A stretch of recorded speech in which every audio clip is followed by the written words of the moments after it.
Baik, Assalamualaikum warahmatullahi wabarakatuh. Selamat pagi, kami dari kelompok 3 Paralel E. Pada hari ini kan menjelaskan mengenai industri cat. Sebelumnya, izinkan kami untuk dapat memperkenalkan diri terlebih dahulu.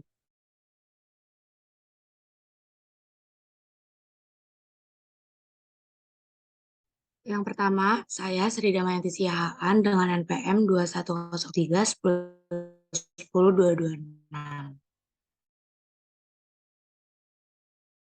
Saya Nur Amilatu Solihah, 21232. Ya, dengan saya sendiri Muhammad Fadilah dengan NPM 21239.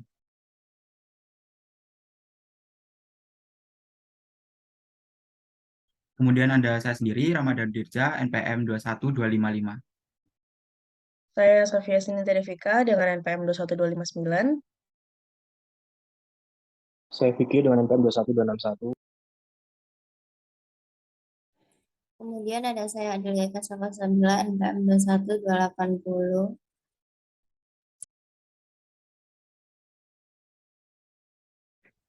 Baik, sebelumnya di sini kan kelompok kami memilih proses industri pembuatan cat. Nah, sebelumnya cat ini merupakan bahan pelapis yang biasanya digunakan buat melapisi suatu bahan. Nah, selain untuk melapisi bahan tersebut, dia juga memiliki fungsi untuk memberikan keindahan, perlindungan, serta dia bisa memberikan ketahanan yang lebih untuk si permukaan yang dilapisi oleh benda tersebut. Baik, untuk tahapan sendiri pada proses industri pembuatan cat, itu ada 6 tahapan yang dilalui. Yang pertama adalah tahap premixing atau pre-pencampuran, dilanjutkan dengan tahap dispersi, tahap stabilisasi, tahap penambahan, kemudian pengujian mutu, dan terakhir tahap packaging atau tahap pengemasan.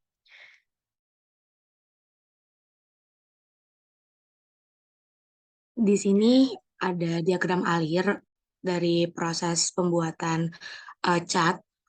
Bisa dilihat di sini awal mulanya pembuatan ini ada di sebelah kiri, di mana di sini kita akan menggabungkan antara adaptif zat adiktif kecuali dryers, lalu kita campurkan dengan resin dan pigmen juga filler. Nah, pencampuran ini kita lakukan di feed hooper, di mana selain untuk mencampurkan feed hooper ini tujuan utamanya itu untuk menyimpan bahan-bahan yang kita butuhkan untuk proses pembuatan cat ini. Nah, di sini dipastikan bahan-bahan yang sudah masuk ke feed hooper ini memiliki kualitas yang baik dan bisa untuk dikatakan layak mengikuti produksi. Berikutnya, di feed hooper ini juga banyak sekali manfaat-manfaat yang bisa kita dapat selain kita dapat menyimpan bahan baku dari yang kita butuhkan untuk membuat cat ini. Nah, untuk kelebihan dan kekurangannya dari alat ini, untuk kelebihannya, alat ini itu mudah dalam perawatan dan memiliki performa yang stabil. Untuk kekurangannya, di sini VTuber ini kurang bisa untuk menampung material yang padat. Nah, alasan kami memilih alat VTuber ini karena VTuber ini memiliki performa yang stabil dan perawatan yang mudah. Alat yang berikutnya adalah wagging tank. Nah, untuk wagging tank ini sendiri memiliki fungsi untuk mengukur bahan-bahan yang kita butuhkan sesuai dengan kebutuhan kita, baik dari berat ataupun volumenya. Nah, di sini juga wagging tank ini biasanya bisa menyimpan 10-1000 ton feed yang bisa kita simpan dalam waktu yang bersamaan. Di mana di sini juga si wagging tank ini nantinya akan ada sistem kalibrasi yang dilakukan oleh wagging tank, di mana ini bakalan memudahkan kita untuk proses penghitungan. Nah, alasan pemilihan wagging tank ini dikarenakan weighing tank ini dirasa cukup efisien untuk mengukur berat, jumlah bahan atau volume yang kita gunakan dalam waktu yang cukup singkat. Nah, kemudian untuk kekurangan dan kelebihannya dari weighing tank ini, sampai sejauh ini belum ada kekurangan yang kami temukan di alat ini, dikarenakan memang untuk tujuan dari weighing tank ini kan hanya mengukur baik dari berat ataupun volume dari feed yang kita taruh. Nah, dan alat ini sudah dapat menjawab keresahan dan dapat sangat mempermudah kita untuk melakukan proses selanjutnya. Ya, di sini dari weighing tank itu kita langsung beralih ke mixing tank, yaitu proses pencampuran. Nah, proses mixing atau mencampurkan semua bahan sebagai tahap pembahasan awal untuk sebagai tahap pendiskusian yang lebih sederhana dan singkat. Nah, di sini untuk pencampuran bahan dengan sifat kimia atau fisika yang berbeda di bawah pengaruh bahan mekaniknya. Nah, alasannya yaitu sangat efisien dan dapat diatur untuk lama pencampuran dan jumlah pengadukan dalam hitungan semenitnya. Setelah itu ada kelebihan dan kekurangan dalam mixing tank ini, yaitu kelebihannya efisien untuk mengatur lama pencampuran dan jumlah pengadukannya, serta kekurangannya itu dalam memasukkan bahannya masih secara manual. Ya.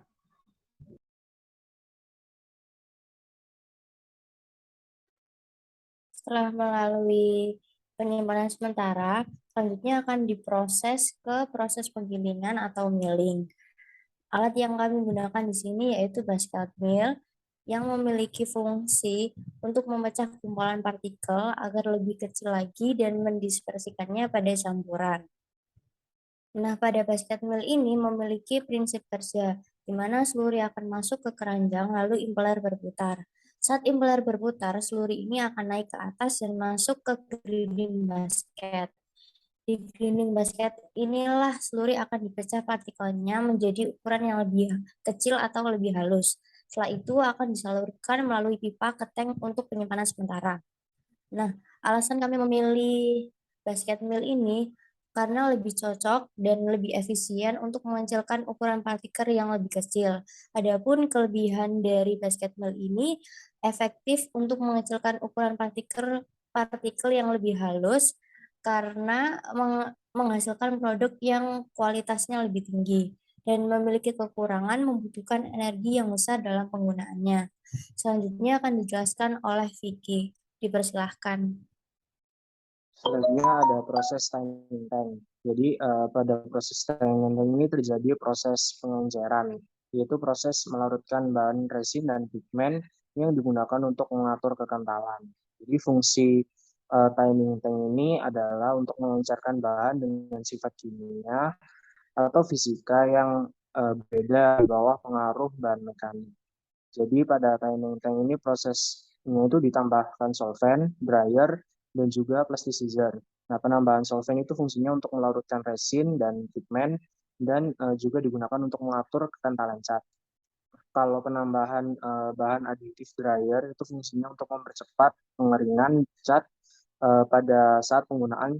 Kalau penambahan plasticizer itu fungsinya agar cat sifatnya lebih plastis atau lebih fleksibel. Pada proses ini tuh terjadi color matching atau penyesuaian warna. Adapun alasan pemilihan alat industri timing tank ini yaitu karena lebih efisien untuk mengatur kekentalan. Untuk kelebihan dan kekurangan timing tank sendiri, untuk kelebihannya itu efektif dalam pencampuran dan efisien dalam pengaturan kekentalan. Selanjutnya akan dijelaskan oleh partner saya. Baik, selanjutnya setelah melewati proses di timing tank, kemudian kita melalui proses filtering atau tahap penyaringan. Nah, di sini kami menggunakan plate and frame filter press. Nah, proses ini yaitu menyaring partikel-partikel koloid pada cat. Nah, dengan melewati ukuran penyaringan yang sesuai agar hasil yang didapatkan juga lebih maksimal. Nah, untuk fungsinya sendiri yaitu untuk penyaringan partikel koloid dan juga bola-bola kecil pada proses mixing yang terikut pada cat.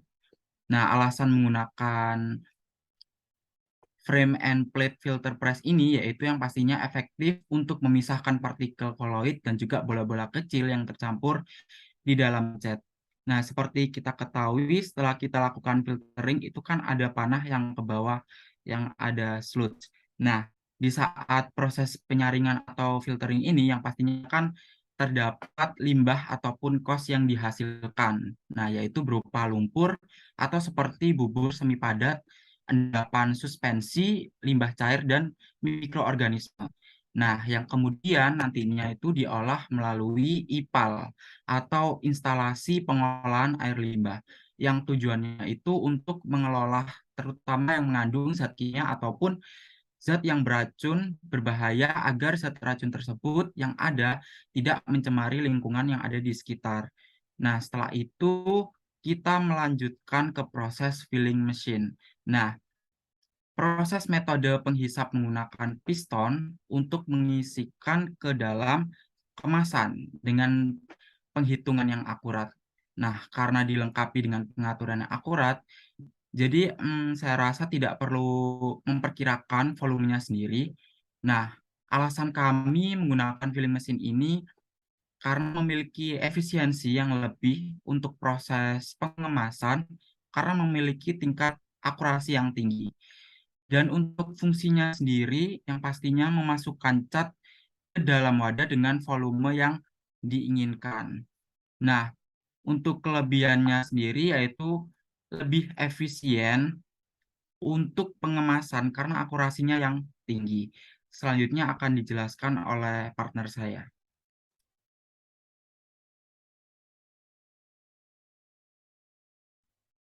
Baik, selanjutnya dari proses filling machine tadi, itu kaleng cat yang sudah berisi cat akan dilanjutkan ke mesin packaging. Jadi akan dilakukan penguncian dengan mengepres penutupan pada kaleng cat dan pada proses itu menggunakan eh, alat transportasi itu berupa belt conveyor. Jadi di mana belt conveyor ini digunakan untuk mengangkut unit dalam jumlah yang besar. Dan pada belt conveyor itu terdiri dari mesin yang berbentuk sabuk yang bisa tahan terhadap beragam pengangkutan benda yang padat. Nah, alasan kenapa kita memilih belt conveyor ini adalah karena cara pengoperasiannya yang mudah dan bisa mengangkut dalam barang dalam jumlah yang banyak dan efisien. Untuk kelebihan dan kekurangan dari belt conveyor ini sendiri, di mana kelebihannya dia pengoperasiannya yang mudah dan dapat mengangkut dalam jumlah yang banyak, sedangkan kekurangannya adalah kinerja dari belt conveyor ini itu akan menurun dan tidak dapat diperbaiki seperti semula jika terjadi kerusakan, contohnya seperti belt yang sobek. Nah, setelah ditutup tadi, kaleng cat ini itu akan lanjut ke proses packaging. Nah, biasanya pada proses packaging ini, kaleng cat yang udah tertutup dengan rapat, itu dimasukkan ke dalam kardus atau juga hanya di plastik, itu tergantung dengan kaleng cat itu kalau misalnya kecil biasanya di kardus, sedangkan kalau besar itu tidak. Nah, setelah itu baru kaleng cat ini dilanjutkan ke dalam storage untuk penyimpanan, baru setelah itu bisa didistribusi. Selanjutnya akan dijelaskan oleh rekan saya.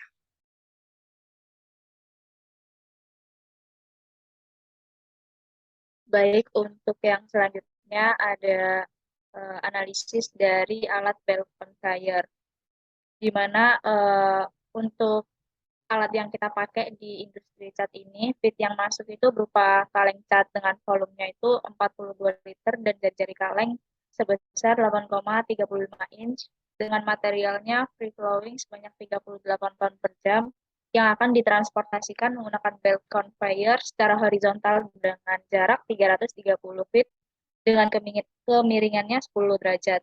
Untuk yang pertama, kita menghitung ukuran dari lebar bed itu sendiri dengan kapasitas yang kita gunakan adalah 38 ton per jam. Itu merupakan kapasitas kecil. Jadi kita pakainya yang jenis conveyor bed yang tipe flat belt. Lebar belt yang kita gunakan ada 17 inch. Jadi kita bulatkan ke 18 inch. Didapatkan kemiringan maksimum 10 derajat dengan lebar beltnya 18 inch. Nah, setelah kita ketahui kemiringan maksimum dan lebar beltnya, kita lihat tabel 5.5 di Wallace dengan lebar dan kemiringan yang sudah diketahui, dan didapatkan di tabel ini ada 18 inch dan 10 derajat didapatkan hasil 11,88 dengan kecepatannya 100 feet per menit.